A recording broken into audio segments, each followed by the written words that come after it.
learn what this faith is about and relax. Let the stresses of the outside world slip away as together we focus on this time together. And together we breathe. Although we are now a community connected largely by electronic means, one day we will be together again. Yet even now, we are those seekers with the yearnings to learn, to understand, to make the world a better place, and with the same desire for fellowship. And so we are here, seeking that living, interconnected web of which we are a part. Let go of the anxiety, the fears, the expectations of your own or others' making, and join us in this hour of our beloved community. And so together, we breathe. Our opening hymn this morning is Wo Ya. Please rise in spirit and join us. And because we are Zooming this, you can sing like you're in the privacy of your own shower.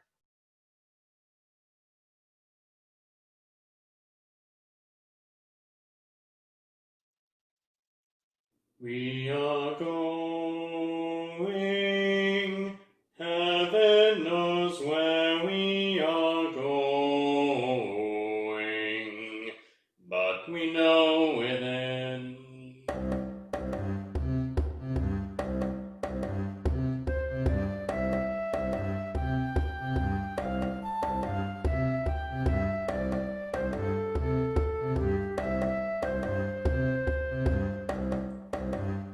We are going, heaven knows where we are going, but we know within.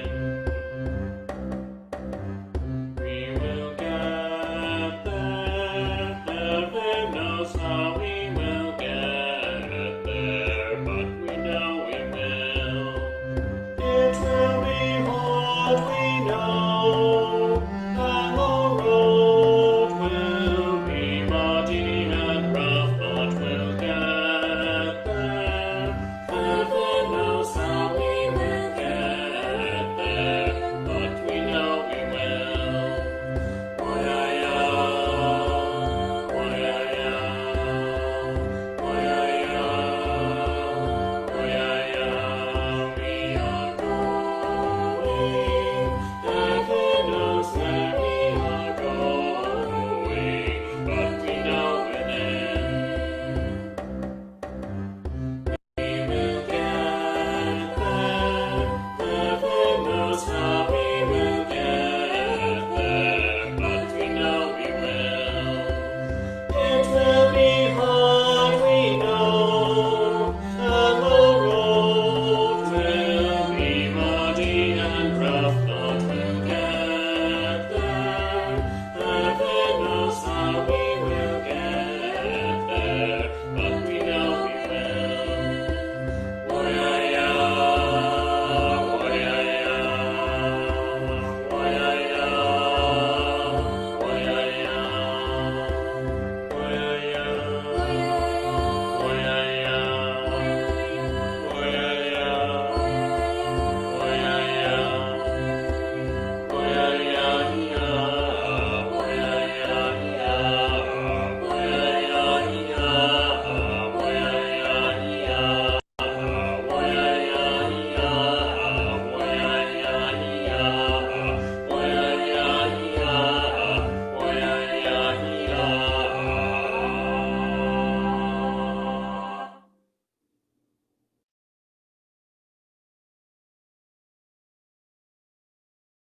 Please read with me one of our Unitarian Universalist covenantal poems. Love is the doctrine of this church. The quest for truth is its sacrament, and service is its prayer. To dwell together in peace, to seek knowledge in freedom, to live in harmony with all the living creatures and plants of the earth. This do we affirm.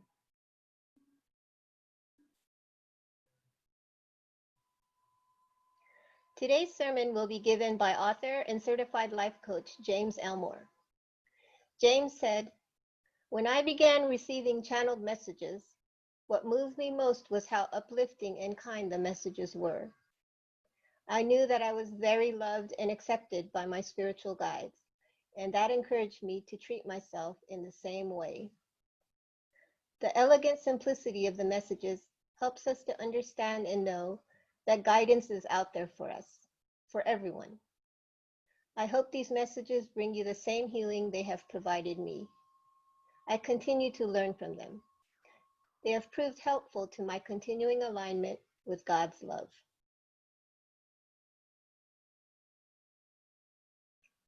James Elmore is a native Californian who received an MFA in theater arts from the University of Arizona, Tucson. He has worked as a copywriter in the arts, entertainment, and health fields. James works for the Fruit of Our Hands ministry in Riverside, now temporarily closed due to COVID-19, running the thrift store and handling social media. He is also a certified life coach through the Life Coach Training Institute and a workshop leader. James is dedicated to helping you discover your goals, holding the vision for the best in your life, and delving into your native wisdom through insightful questioning. He is the author of The Presence Within, Channeled Guidance. These messages address such themes as love, service, blessings, manifestation, unity, and awareness. James collaborates with others to heal and empower through spirituality, art, and creativity.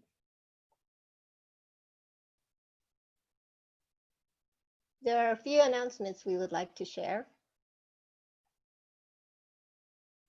During the service, we will mention several website and email addresses and phone numbers.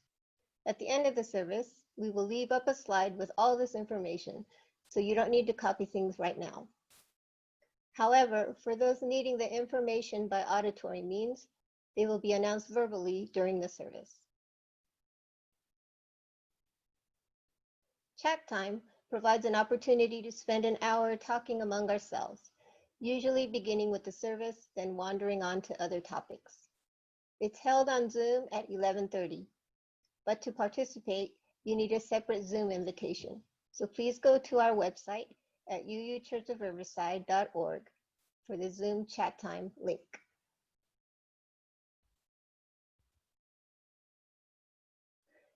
Camp de Benneville Pines is a wonderful place for camping events and retreats owned by the congregations and fellowships of the Pacific Southwest District of the Unitarian Universalist Association. It is at an elevation of 6,800 feet, just off of Highway 38 on the way up to Big Bear. Like the rest of the world, they have been affected by the COVID-19 pandemic. They have also had to deal with the after effects of the El Dorado fire and subsequent damage from rain and flooding. Initial estimates are around $250,000. The initial COVID-19 emergency fund drive has thus been renamed the 2020-2021 Emergency Fund Drive. They are applying for grant funds to help offset the costs of erosion and flood mitigation. Periodically, they look for volunteers to help with various tasks, and those from our congregation who have answered the call have reported enjoying the escape to the mountains, but most importantly, they felt they were doing something of value. Unfortunately, it's uncertain when they will be able to open, but when they do, we want them to be there and ready for us to return. To learn more, go to uucamp.org. On the first Sunday of each month, we share with you the joys and concerns that we have received throughout the month. The next sharing of joys and concerns will be on January 3rd. Be sure to email or text your joys and concerns throughout the month to our Caring Network Coordinator, Dinah Rowe. Her email is ramblingrose22@yahoo.com, or you can call or text her at 909-645-2885. On October 20th, Riverside County moved back into the more restrictive Tier 1 widespread or purple tier of the governor's 4-tier plan. That means churches, along with many other businesses and organizations, must shut down indoor operations. On December 3rd, a regional stay-home order went into effect for regions with less than 15% intensive care unit or ICU availability. Southern California is now at 7.9% ICU availability. In Riverside County, it is at only 4.3%. The regional stay-home order, or RSHO, went into effect Sunday, December 6th, and will remain in effect for at least 3 weeks. After that period, it will be assessed weekly and lifted when a region's projected ICU capacity meets or exceeds 15%.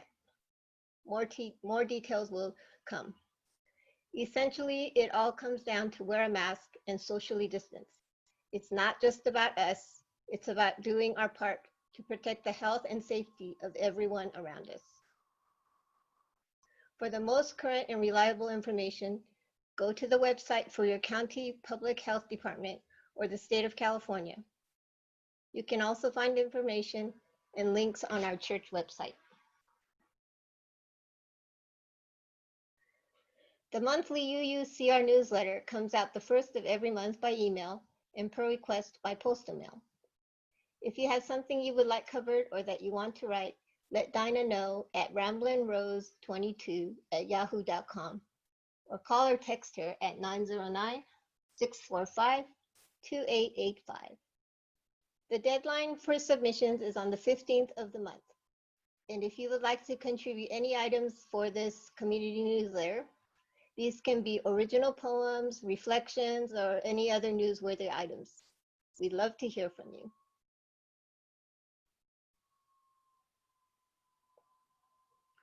We have 2 lightings of sacred flames.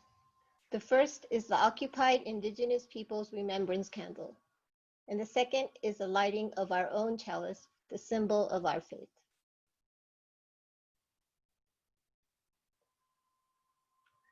Let us acknowledge that we walk upon the traditional territories of the Maranga, the original people of this land who continue to cry out for justice and self-determination.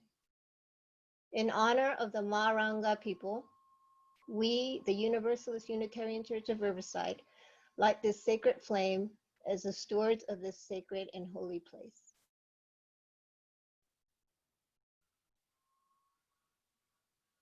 We are blessed with a space and opportunity to strive to live out our common principles, to bring justice, equity, and compassion into our daily lives, to resist all that threatens the earth and her people, and to live out our dream of a world community of peace, liberty, and justice for all. Let these thoughts carry us forth as we journey and worship together.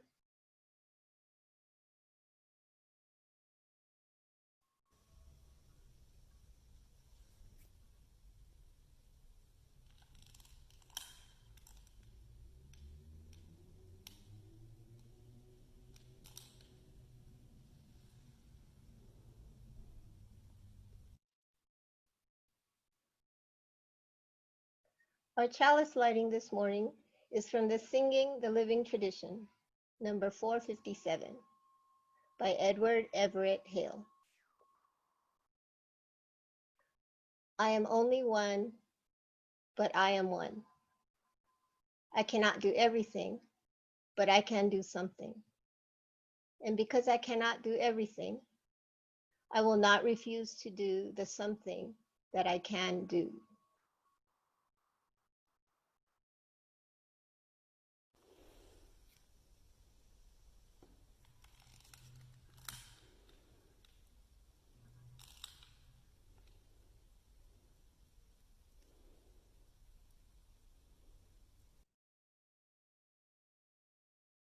Our next hymn is Spirit of Life.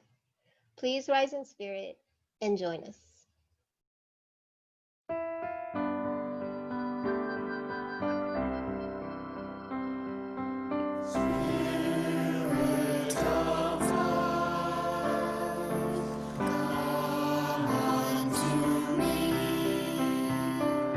Sing in my heart.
And now Dinah Rowe, our church treasurer, will speak to us about sharing our treasure.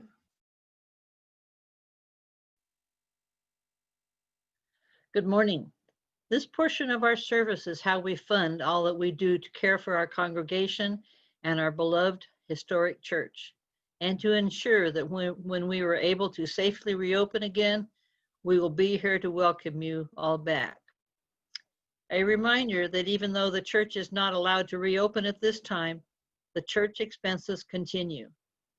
Just a few of the expenses which are ongoing are the utilities, insurance, and the security company. Our administrator, Robert, pays the bills and answers inquiries to the church, plus other administrative duties which come up on a daily basis. You can mail your pledge and donations to the church office, and again, please no cash. Our church office will be shown and will be available later again in this program. We also have Stater Brothers cards for your grocery shopping that also earns a church a percentage. Please contact me or the church office to purchase Stater Brothers cards. You may also request Stater Brothers cards by mail. For those of you who have purchased Amazon gift cards, another way to help is when making purchases through Amazon, go to smile.amazon.com. Be sure to have the smile as part of your inquiry and choose Universalist Unitarian Church as your charity. We receive a percentage of your qualifying purchases, and by using an Amazon script card, we receive a percentage from both. There are currently Amazon gift cards in the office to be purchased. The Amazon gift cards make good gifts for your holiday cards. Please donate by whatever method works best for you. Thank you for your generosity. And to those who give of their time and their talent, thank you for your generous care and attention. Our next hymn is From You I Receive. Please rise again in spirit and join us.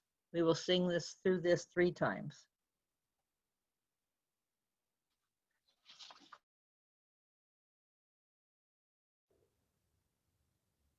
From you I receive, to you I give. Together we share, from this we live. From you I receive, to you I give. Together we share, from this we live. From you I receive, to you I give. Together we share, and from this we live.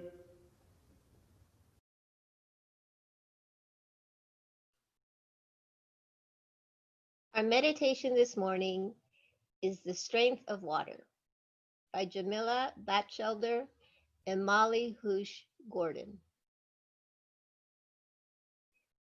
The strength of water takes on many, many forms, just as each of you has a unique and necessary strength that you bring to our community and to the work of love.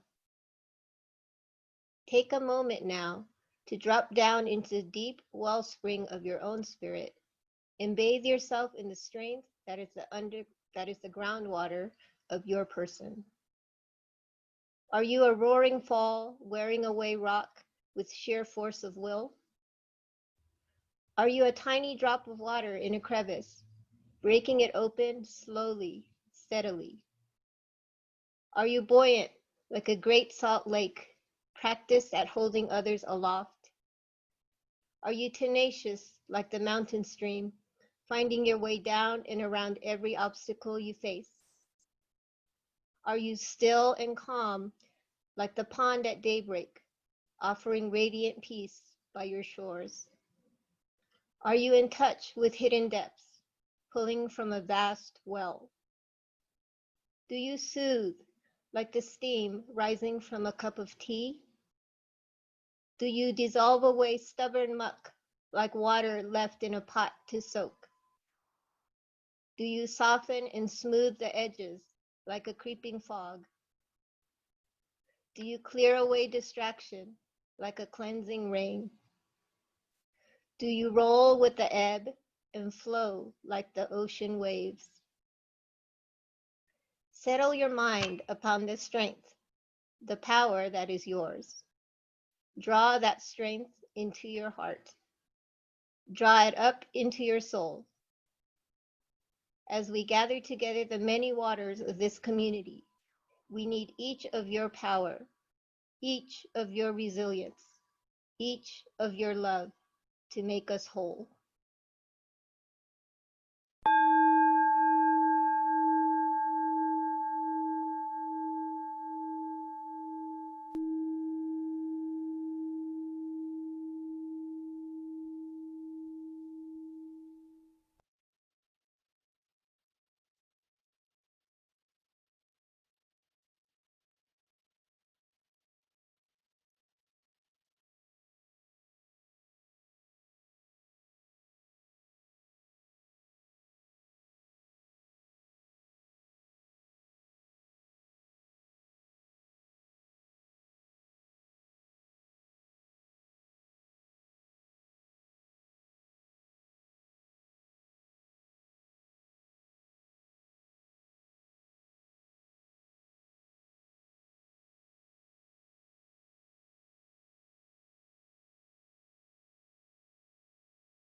And now, Steve Fuji will introduce our speaker, James Elmore.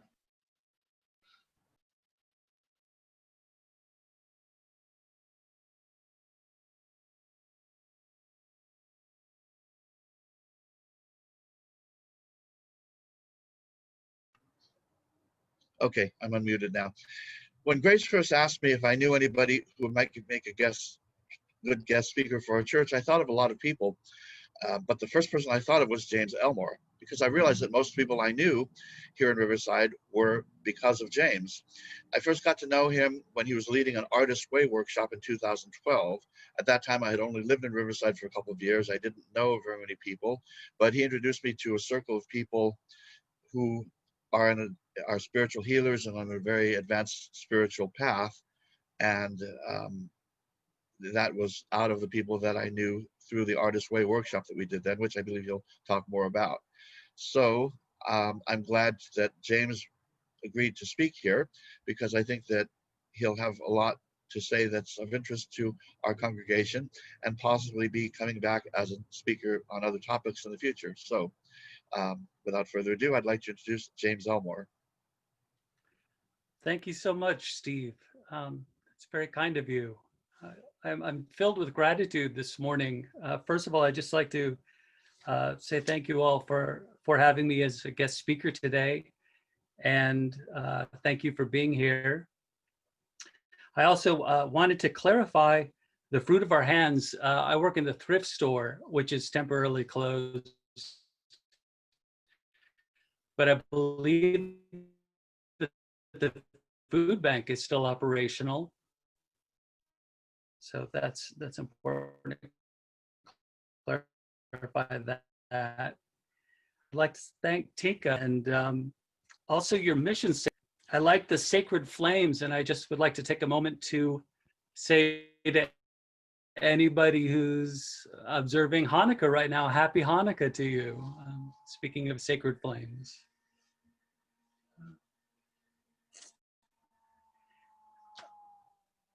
I'd like to start my talk today with my own spiritual journey. I wasn't raised in a spiritual family. We had no religious sort of day-to-day process. We considered ourselves Christian. We celebrated Easter and Christmas, but it was completely secular. We got together, we had great food and fun with family, and we shared gifts. And we never went to church, really. It wasn't until I was 15 that I had my first religious experience. My birthday happened to fall on Easter, and a friend invited me along to a sunrise service. And I went and the minister, said, would anybody like to be born again? Come on up. And I went through that process and it was wonderful. I felt golden for like about a week, and then being a 15-year-old, it faded pretty. I think as a child, as a little child, I had a naive appreciation of God. I know that I learned the prayer, now I lay me down to sleep, at some point. Be considered about your mortality every night before you go to bed.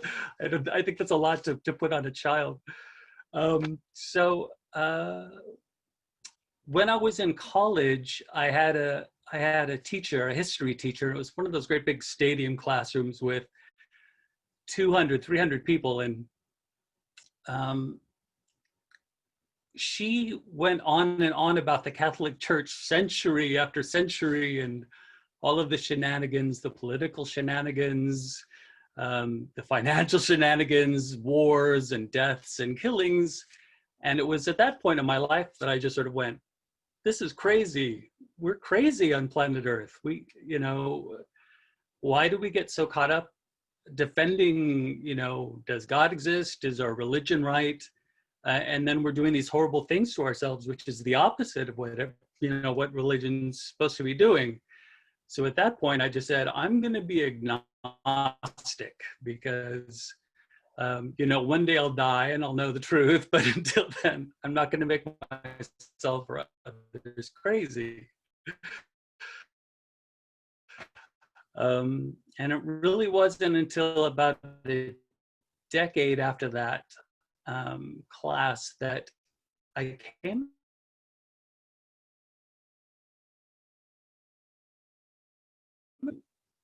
I was looking for something to take my acting to the next level. And the Artist Way is a 12-week workbook. Julia comes from a 12-step background. So into that creative process that she delivered through the Artist Way, there was also this sense of connecting to one's higher self. And she said, you may not believe in God, and that's fine, but consider that synchronicity is proof that good, orderly direction exists, G-O-D. So that was like a nice way to think about it. And it really did help my creativity. I went from being an actor to being a librettist to watercoloring. I mean, my creativity did explode. But what happened for me was really a spiritual awakening through working with the Artist Way. And really it all started with, there was an exercise and I was asked to do something I used to love to do as a child. And when I was a little kid, there was a book, Delaire's Book of Greek Myths. And I love this. It was a great big picture book, beautiful watercolors. And I checked that out of my library in elementary school about once a month. And I would wear a toga. I'd wrap my sheet around me like a toga, and I'd watch Saturday morning cartoons in my toga. I was so inspired by this book. So as I was doing the Artist Way, I went and got myself a copy of the book, and I brought it home and I opened it up. And the book opened to the myth of Sisyphus. And it was an interesting myth. Sisyphus, if you don't know, was a king who was very, very clever, and he cheated the gods and he cheated death. But eventually he died. And as punishment for being too clever, he was given the task of rolling a stone up the hill. And if he could get it to the top, then he could rest. Only just as he was about there, every time it would slip out of his hands and come rolling down the hill for eternity. So, I was working as an actor in New York City. I could sympathize with Sisyphus. So the next day, I was in the post office and there was a guy in line ahead of me, and he had a paperback book in his back pocket and the cover was facing me. and it was The Myth of Sisyphus by Albert Camus. And I was like, whoa, okay, so Sisyphus isn't a very common word. So this is obviously that synchronicity that Julia was talking about. So then I was faced with this dilemma. So if synchronicity exists, does God exist? So I chewed on that for about, a week, and laundromat. And I was taking my clothes out of the washing machine and I was putting them in the dryer, and I was a quarter short. And no, that's not a euphemism. And so I had this impulse. I said, okay, God, if you're there, God, make with the quarter, big guy, And so I checked through my pockets and I checked through my gym bag, my laundry bag, and no quarter. So I took a dollar bill out of my wallet and I went and got change. And I came back and I put the clothes in the dryer. And 28 minutes later, the thing goes ding, and I open up the dryer door, and the thing's still kind of tumbling, and a quarter came bouncing out at me. And I was like, whoa, nice to meet you. And that was really the start of my connection with God and spirituality. And from there, once I had a feeling that there really was God, that it was more than just sort of it kind of went from faith to knowledge. I didn't even have faith at that time. I just kind of skipped that step and went directly to asking God, do you exist? And in getting a sign. So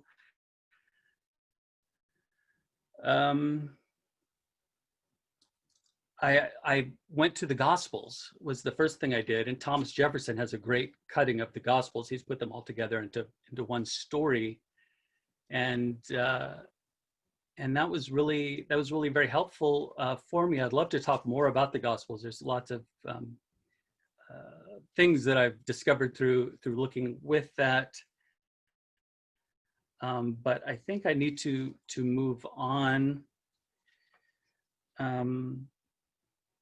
The next thing about the Artist's Way is that there was a process that she had of questioning with your inner child. And she calls her inner child Little Julie. And so she would ask herself questions, and then she would find an answer through this process. So for fun, because our hands and our brains are connected, I would write the question in my right hand, regular writing, which connects with my left brain and my logical, discerning self.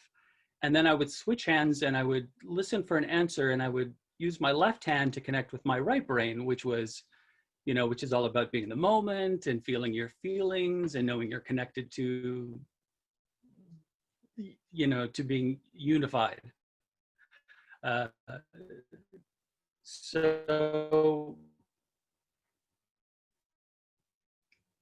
I love that. I love that the writing with my left hand was big and scrawly like a kid's. And so I did the Artist's Way process a couple times, and I did a couple workshops, and I went through this period. This is probably a good 8 years after I first picked up the Artist's Way. I noticed that as I was falling asleep at night, your body was sort of like twitch or jerk as you're sort of falling into sleep.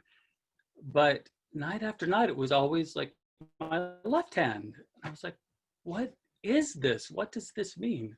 To do with this writing process that I used to do with my left. That's the only thing I could think of. So I got a notepad and I just sat and I just listened for a word. Do you have a word? Is there a message for me? And a word came. And then another word, and then another word. And so by, the time I got to like the 7th or 8th word, I had kind of lost track of what I'd already written. And it wasn't until I had finally finished with this idea that I stopped, that I could go back and I could read it all out. And I was surprised because there was a thought there, a cogent, helpful thought that I hadn't any prior knowledge of.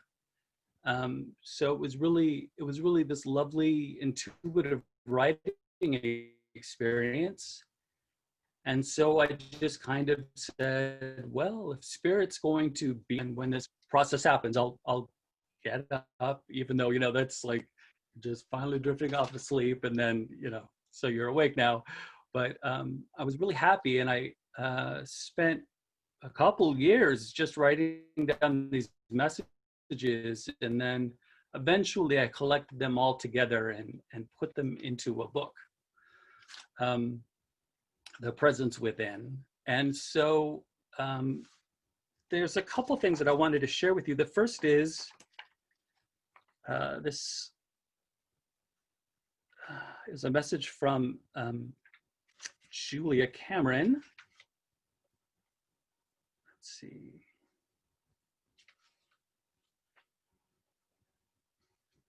Oh, that's mine. Let's received.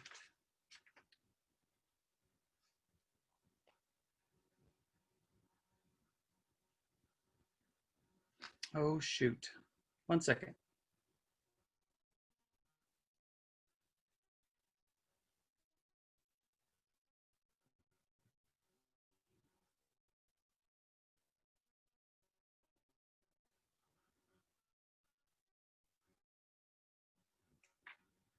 Want to share as well, there was a nice synchronicity that swung on. There was the bicyclette. What's important is that as I was working with these messages, I asked, sometimes there was a we wish that we would like for you to, or please consider. And so there was this question I had is, who is we? Who am I being helped by? Who are my spirit guides? And they gave me their nicknames. One was Acceleron, which is the idea that they were helping me to accelerate my processing skills. And another one was Gladiolus. And there was this beautiful sense of like elegance, but also discipline and beauty. And then there was one more. And at first I asked, what's your nickname? And he said, Warren. I said, Warren, like Warren Beatty? It was the only Warren I could think of. And he said, oh, call me Breedlove, like a warren of rabbits breeding love was. So then I asked, well, do I have a nickname? And they said, yes, you're Bicycle. And I said, Bicycle? Why Bicycle? And they replied, it's a vehicle that's man-powered, requiring balance, skill, and steering, capable of covering great distances and various terrains, earth-friendly. And I've lived in many different places in the U.S., so I thought that was pretty cool. So to get that little bicyclette message this morning before the service just was, an assurance. We're here with you, and you're being protected and guided. The topic today we were concerning the themes of kindness and hope. And I wrote this in the book. To some, these messages may seem like wishful thinking, promises whispered to get through another day. I believe they are actually the building blocks of a better future.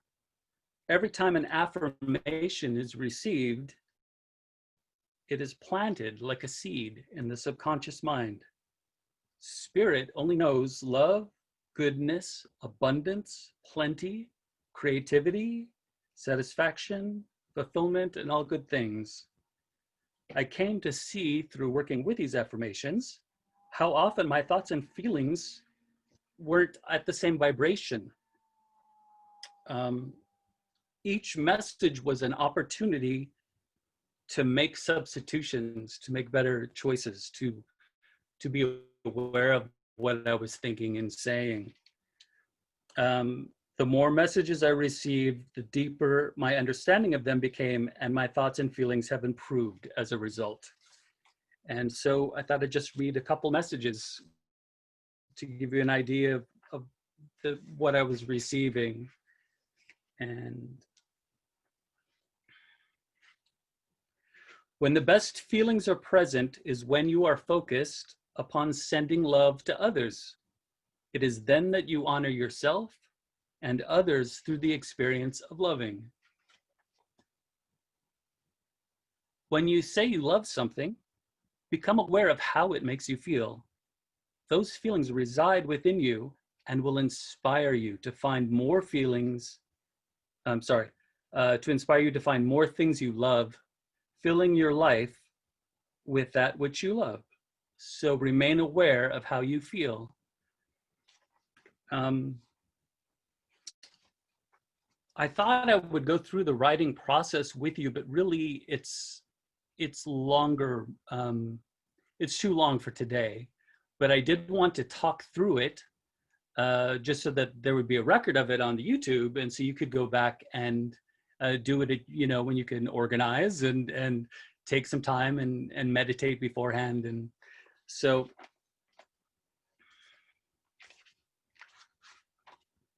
okay. So you just want to start by preparing your materials. You want to make sure you have a pen and paper nearby, maybe a glass of water. Begin with a prayer. I say, one of the ones I say is, thank you, God, for your presence in my life and my awareness of your presence. I also say, thank you, God, for the best outcomes and the greatest good of all.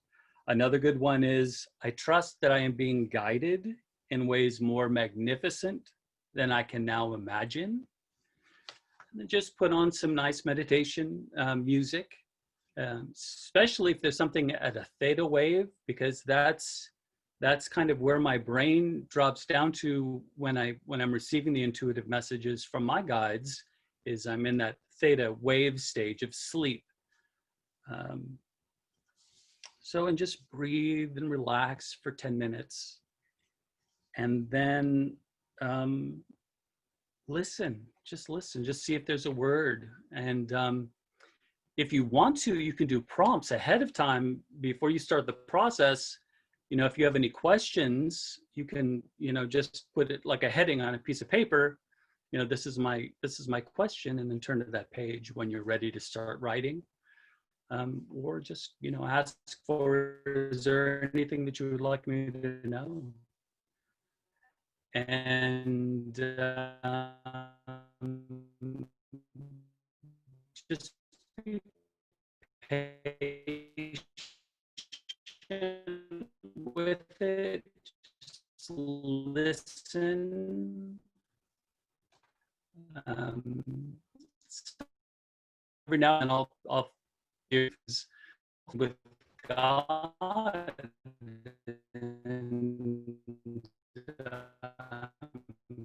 so grateful for the artist's way and this process, because it's really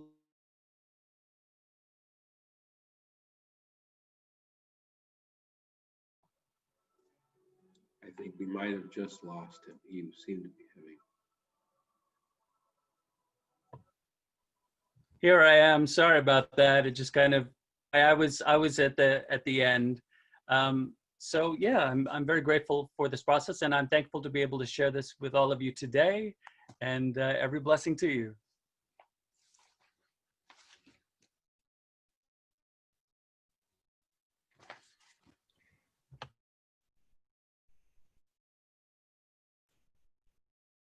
Thank you, James Elmore, for sharing your valuable time and insight with all of us at UUCR. It is sincerely appreciated, and we hope you will visit us again. Our closing hymn is Blue Boat Home. Please rise in spirit and join us.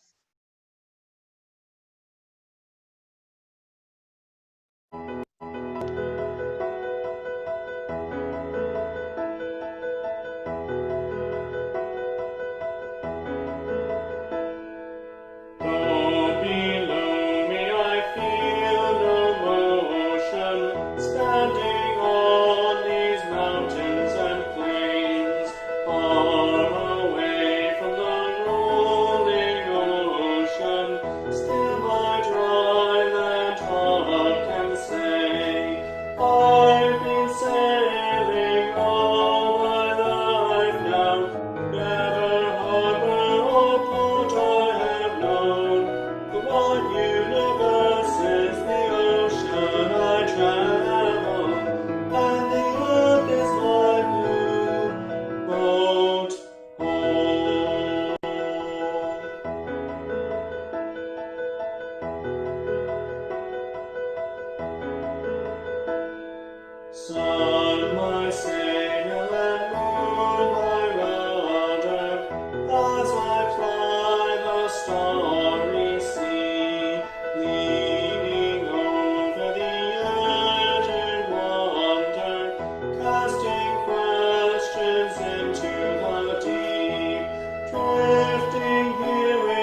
For our benediction, please close your eyes and reach out to each other in your thoughts. Feel the connection between us, the interconnected web, joining us as a community and a church family. Our benediction today is Blessed is the Path by Eric Williams. Blessed is the path on which you travel.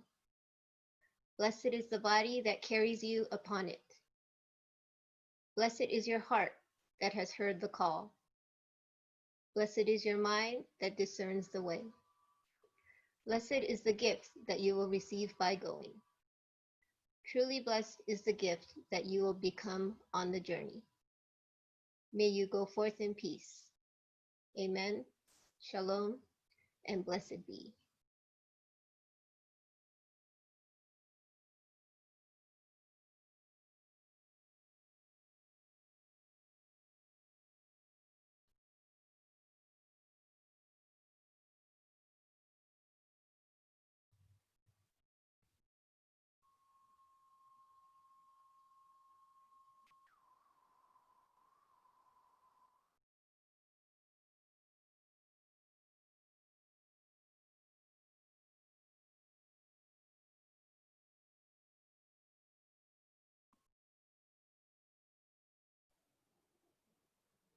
All right.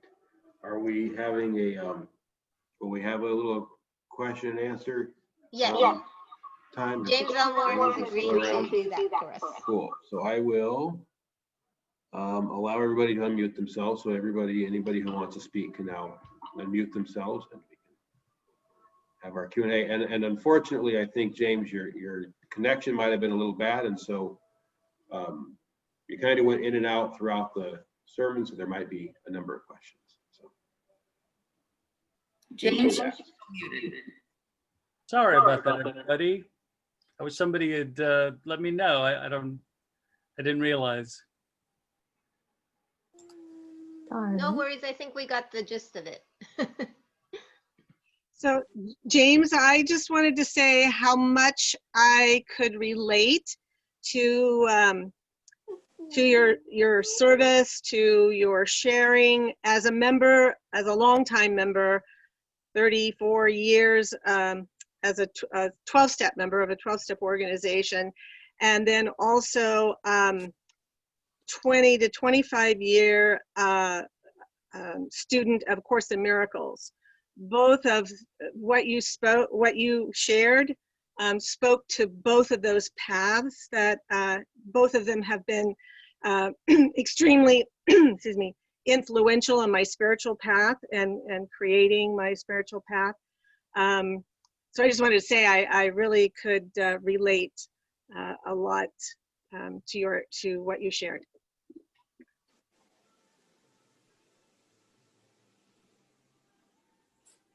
James, I had a question regarding the guides. First, I just wanted to say thank you, Tinka. That's wonderful. You know, to know that you relate to that, and you know, I'm sure that others will as well through their own spiritual explorations. Thank you. Sorry, Grace. Go ahead. Oh, no, I'm sorry about that. So I had a question regarding the guides that you were talking about. Are they voices? Are they subconscious thoughts? What exactly are the guides? Yeah, well, when as I said, I asked them who they were, and they gave me these nicknames. So I really don't feel like that it's coming from me, or if it's coming from me, it's wildly creative. I really had no prior concepts about them. I really just, was curious to know, and what came through was so amazing and specific. And what moves me about the messages is that just looking at them, they're quite simple. But as I started to apply them in my life, I realized how elegant really they were. There was a lot of wisdom in them. And so I don't take credit for the messages. I really do feel that, it's spiritual guidance, and I'm very grateful for it.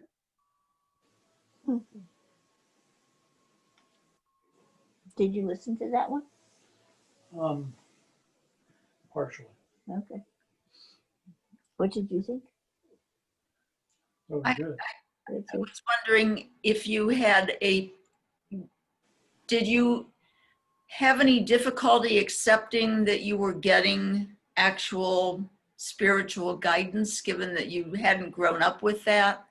Or was this just something that you went, oh, neat, you know, and accepted? Because I've gone through some of this, and I'm a confirmed skeptic, and I have really, really struggled with it.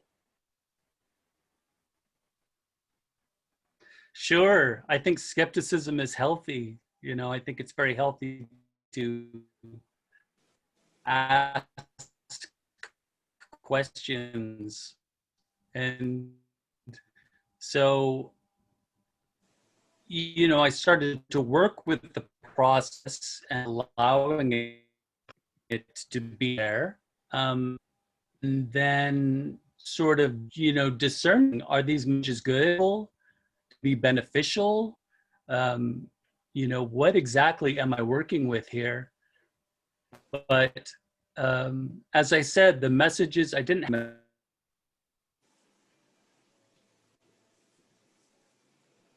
Whoa. He's gone, Adam. I'm so sorry.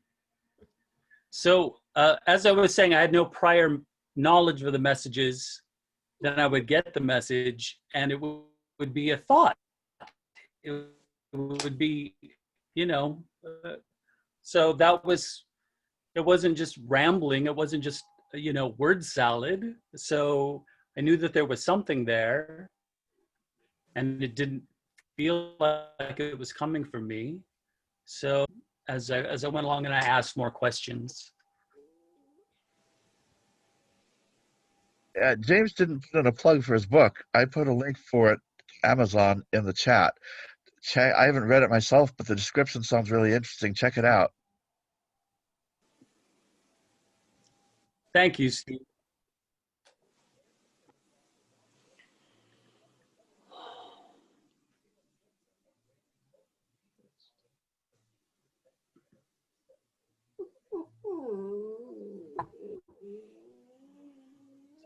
Thank you so much, Steve, for doing that. Yeah, Suji, did you have your hand up there?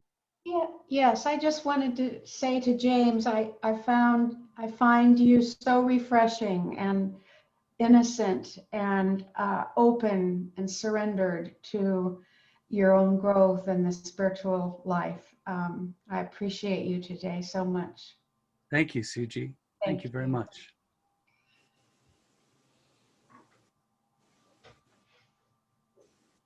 I have a question. Grace, I think you're kind of facilitating this, so go ahead. You think I'm what? You're facilitating this. Oh, okay. I'm not even sure what I'm saying, but I had another question, James. Is it similar to, for instance, some people saying the universe is answering my question? Is it something similar to that? Like if we have if we're thinking of something and we're looking for signs or some kind of direction, and then something happens, and then we think, oh, you know, we don't know if that's specifically why it happened, but it sort of gives us some kind of a response that we've been looking for. Is it similar to that? I think so. There's there's an awareness that when you bring your awareness to life and you're aware of what's happening around you, like that song this morning, I could have easily have not been paying attention, but you know, I found a message for me, and that was incredibly uplifting and just made me feel loved, and I was on the right path. And you know, so yes, I do think that God is, you know, communicating with us all the time. Could come through song, a poem, somebody's conversation, you know, something you're reading. Frequently people will say the book fell off the shelf, but I picked it up and, you know, it was exactly what I needed. So, that wonderful synchronicity is, as Julia says, proof that good orderly direction exists. I also hear that, for instance, if you're looking for something, you're likely to find it. Like, for instance, if you're looking for the color red, all of a sudden you'll start seeing all these things that are red. And I don't know if that's your mind is working to, find what it needs, or, it's a spiritual thing. I don't know, but the world is strange. I think that's a very important spiritual law. And I think that's one of the reasons why the Bible tells us to praise God so often. It's not that God needs our praise. It's that we need to focus our awareness on all the good that God is. Mm-hmm. And so praying and being thankful keeps us in that zone of love and appreciation and awareness. I think also along with that, the same thing goes for forgiveness. When we forgive, it's not because the other person needs our forgiveness. It's because we need to sort of cleanse ourselves of that negative, constricting, whatever you want to call that, but negative things that are binding or restricting our spiritual growth. And so when we forgive, it's actually a gift we give ourselves, not that it goes to the other person. They could be completely oblivious to how we think about the resentment that we're holding within our bodies and our minds and our spirit. It's something that we, do for ourselves. And I also, early on in my time in the 12-step program, because I entered a 12-step program as a devout and confirmed atheist, and had difficulty, with a higher power concept and everything else. I finally found my way to a higher power through nature and the natural world. But one of the things that somebody, someone had shared with me on my journey was, in terms of trying to see evidence that God is really there or something like that. And they said, Tinka, God could be calling you on the telephone to talk to you directly. But if you never pick up that phone and you never answer it, you'll never connect. And so that was the first step of sort of meditation, not prayer, but meditation, which then allowed me to open up, and then from there to prayer. And now I feel that I have a very strong personal connection to something greater than myself, and that I can turn to when I am stuck and need guidance. I don't hear any particular voice that comes into my head or anything, but insights, flashes of insights do happen to me, and when I receive them, or I'm aware of them, I'm filled with a calm and a sense of purpose, and a sense of it being the right thing. Beautiful. And I've heard that from other people about nature being a catalyst. I'd be curious to know if anybody else had an experience in nature, a spiritual awakening that happened outdoors. Oh, absolutely. Yeah. I was going to say, I will answer to that because my husband and I were on a vacation, and we were out by Native American sacred site out in the middle of nowhere on this road to the north rim of the Grand Canyon. And we had just this amazing experience with the weather and drumming. It was, there was no experience, you couldn't call it a natural thing that happened. It was a communication between us and the creator of nature. It was amazing. It was truly amazing. But I also wanted to say, particularly to Grace, that I don't think it matters what you call the messenger, the person, the whoever is giving the message. I think that depends on, we all need a name for it. And in this culture, we tend to use God because that's the Christian word. But You go to a Muslim country and there's another name. You go to Africa and there's another name. But it's all in agreement that there is something bigger than ourselves that is communicating with us when we do need help. And so I think if you want to call it the universe, call it the universe. If you want to call it God, call it God. It doesn't matter because there is something bigger than ourselves helping us, and the name doesn't matter. That's my perspective on it. I appreciate it. Yeah, Mhm. yeah. Mhm. I usually don't put a name on it. And you don't have to. I As call long it as you anonymous. understand that there is somebody else out there who understands it more than we do, Right. or maybe created it or whatever, it doesn't matter. But there is something out there, somebody, however you want to see it, that Right. there is something else for us. Mhm. And that's the important thing.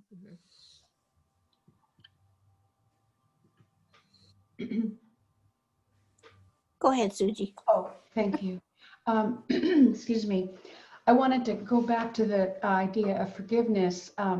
Having been involved for many years in politics, especially in the last 20 years, but also bringing my spiritual self to all that, I have found myself lately feeling forgiveness for what has gone on the last 4 years. And I have friends who say, oh no, must burn in hell. And I get that because like several of you, I've been a part of the Course in Miracles for so many decades. I don't think people understand about forgiveness. It's not, I was trying to explain it to someone recently. Maybe it was this experience I had when W. Bush was in, and I had so much angst. And one night I dreamed that he was a baby and I was holding him in my arms, and I just saw his innocence and his beauty, and he knows not what he does, just like when any of us are askew, we know not what we do at the moment, or we know but we can't help it at the moment. And I'm having a hard time explaining to people who don't get that. It's not, I'm not excusing behavior. I'm forgiving the not knowing. Even if a person knows that they're doing things that hurt others, they still don't know that you know what I'm saying? They don't know. They're coming from unconsciousness, and however deliberate their meanness might be, they don't know. So it's obvious that I forgive them. And it's not, who am I to forgive? It's just that I can understand. And I still think people need to be held accountable, but I can forgive them. And I can forgive myself when I know not what I do and who I am. That reminds me of a Maya Angelou quote. She said, "Those that know and don't do don't really know." Yes. And also in the Prophet, which I was preparing for Christmas Eve, and I was looking through some of my books, and I came upon the part in the Prophet of good and evil, and it says exactly what we're saying about this right now, that if I hurt somebody, I won't be specific, but it's not evil. It's simply, it's just not goodness right then, but it's not evil. And it just kind of summed up that there is no evil. And yet everyone's been saying, oh, these 4 years have been so evil, and in the past, the parts that have discounted justice for everyone and for most people and for minorities and etc. So evil. I just hate them. They're so evil. And I have found myself wanting to just, get back at the person who's doing that. And yet they know not what they do. And when I'm not kind, when I'm critical, my husband can vouch for that sometimes, I pray at night to not be critical, like how we do the dishes doesn't matter. Do you guys know what I'm saying? Oh, yes. Yes, yeah. Yes. Thank you. He gave Course in Miracles defines it as a mistake. There aren't sins. There isn't evil. People make mistakes. Yeah. And not knowing they make mistakes. Yes. And sinning in the old language is missing the mark in archery. Right. I love remembering that statement. I just wanted to, Suji, also, you talked about how, from our more liberal perspective and what all has happened and all of that, and some people unable to let go and forgive and still reeling from the pain of that.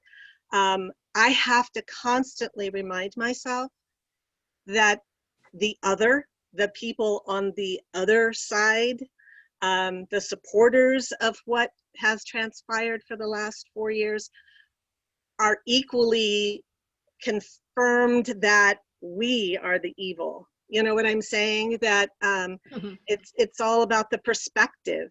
And they look at what liberals want to do with our government as a way to destroy our country. And so therefore they feel just as strongly the need to protect their country.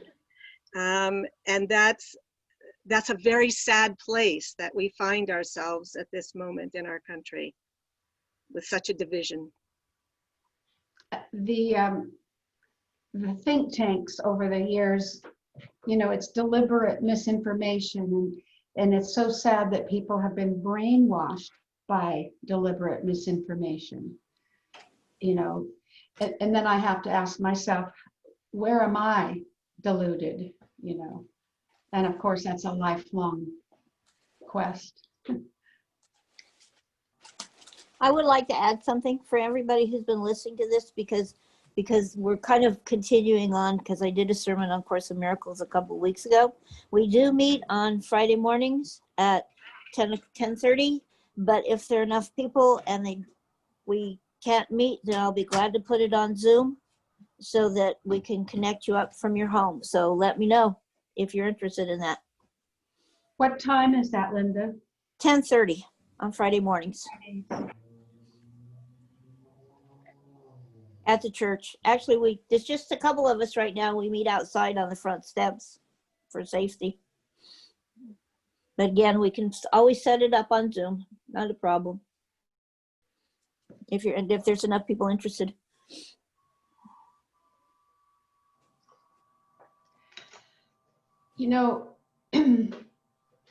I did so many decades of spiritual growth, and sometimes, especially when I have entered the political world,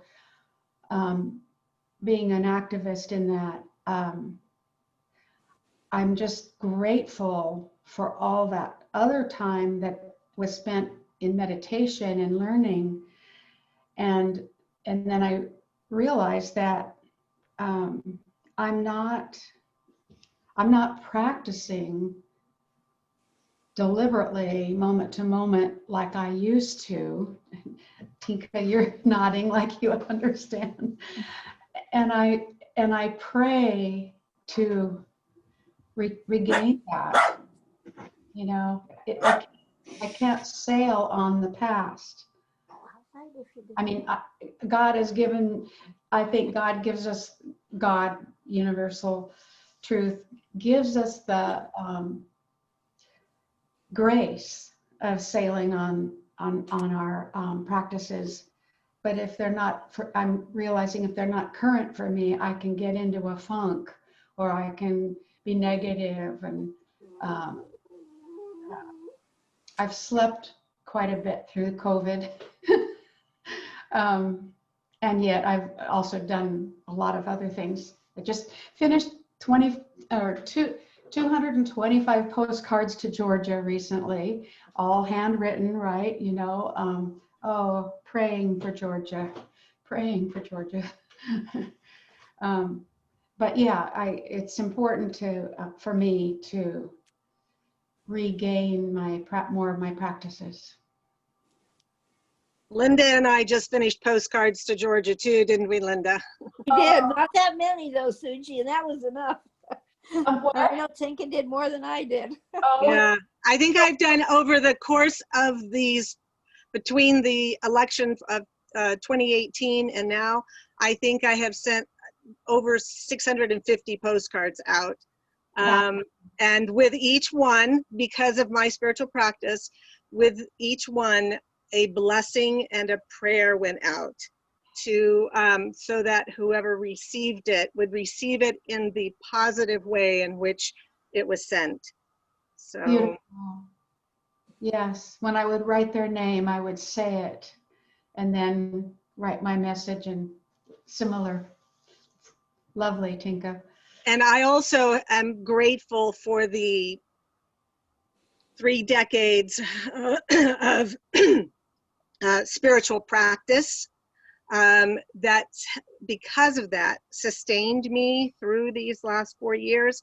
But just as my cup runneth over, without getting these past 4 years, it is depleting quickly. And I'm really finding the need of reaching out and doing with intentionality, being able to do what will help me to fill my cup back up again. Like I said, because I know with the country as divided as it is, we're still going to need that. I just wanted to say, with everything we've been dealing with, the COVID and Black Lives Matter, and you know, it's been Christ been living through, for getting through. You know, honor ourselves and to treat ourselves as a precious object is what Julia would say. It's so important to be there for ourselves. That's how you fill up your cup, as Tinka says. And I just want to thank you all for the activism. The UU Church is strong in activism.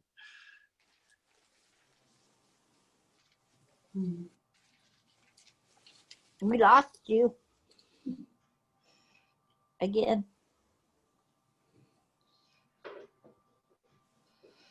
He's having issues with his internet connection.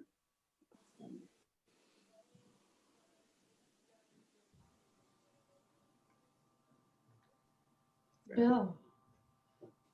I was wondering if James would reduce his resolution on his video, would that allow more bandwidth for the audio?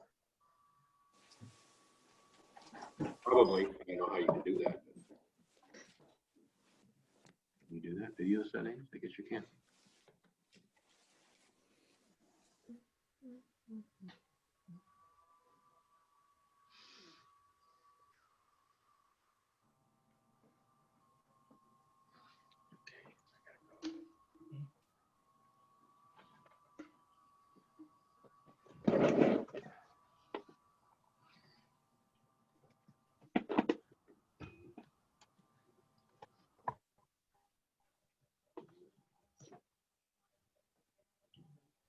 Sorry, Bill, could you ask your question again?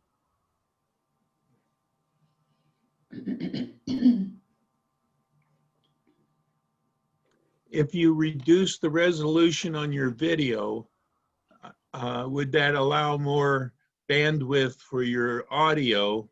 In other words, the clarity of the picture would be reduced, but that much more bandwidth could be put in the audio.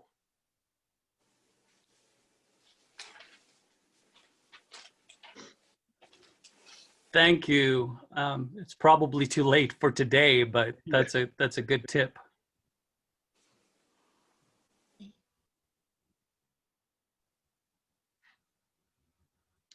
Well, I want to thank you very much for your presentation this morning, for sharing so openly about your experience, your life, and I hope that we see you again at another time. I really enjoyed this, and I would like to receive more or have you share more along the same lines. Thank you. I do too. Thank you. Thank you, James. Were there any more questions? Nope. Nope. Okay. Thanks, Grace. Okay. Thank Everybody- you, everyone. Everybody See should you got an next week. email. Everybody should got an email with chat time information. So you can check. Okay. We'll have chat time about 6 minutes. So see y'all there. Okay. Thank you.